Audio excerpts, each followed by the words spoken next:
Atsa patang khat ehin peove kalvaria thi san long hasu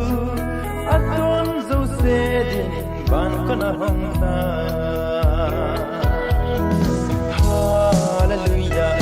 hallelujah hallelujah amen hallelujah hallelujah hallelujah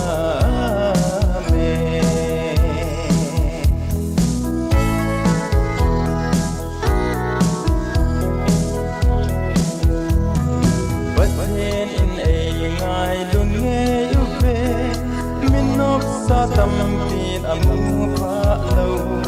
tuôn xót nốc na tuôn xót a hin na ai quay bị tao về nắng lấy cây đình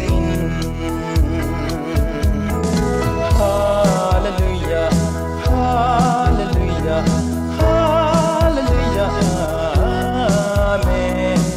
hallelujah hallelujah hallelujah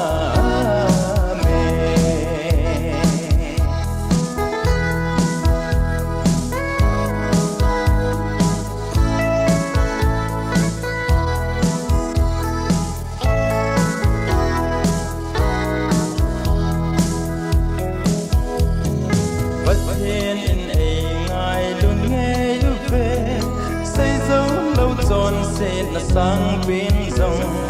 lung hay across thung zon chăn su